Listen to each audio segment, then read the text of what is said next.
Hello hello नमस्ते सबैजनालाई। आज चाहिँ मेरो आफ्नै बिमला थापा मगर युट्युब च्यानलबाट पोस्ट भएको डाङघरै बोलको गीत छोटो समयमा पनि 102K जनाले माया गरिदिनु भएको छ। धेरै धेरै धन्यवाद दिन चाहन्छु। त्यसकै उपलक्ष्यमा आज मैले केक काट्न लागेकी छु।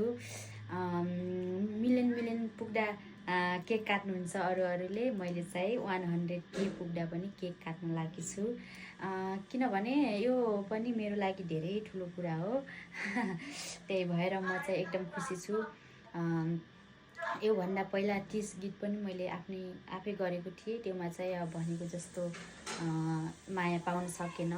त्यही भएर यो गीतमा चाहिँ ठिकै राम्रै गएको भएर म चाहिँ एकदम खुसी भएर आज केक काट्दैछु। कतिजनाले हेर्नुभयो डाङघरै तुलसीपुर बोलको गीत। नहेरेको जतिले सबैजनाले गएर एकचोटि हेरिदिनु होला। हेरेको जति सम्पूर्ण दर्शकहरूलाई धेरै धेरै धन्यवाद दिन चाहन्छु भन्दै आज हामी केक काट्छौँ है।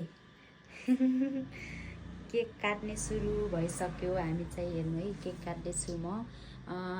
धेरैजना बसेर होटेलमा गएर त्यसरी केक काट्ने इच्छा चाहिँ थियो, तर अब मैले जस्तो सकेँ त्यस्तै हामी आफै म भाइ बहिनी भएर चाहिँ हामी आफै केक काटेर यसरी खुसियाली को साथ खाँदैछौँ। 3 जना भएर मात्र।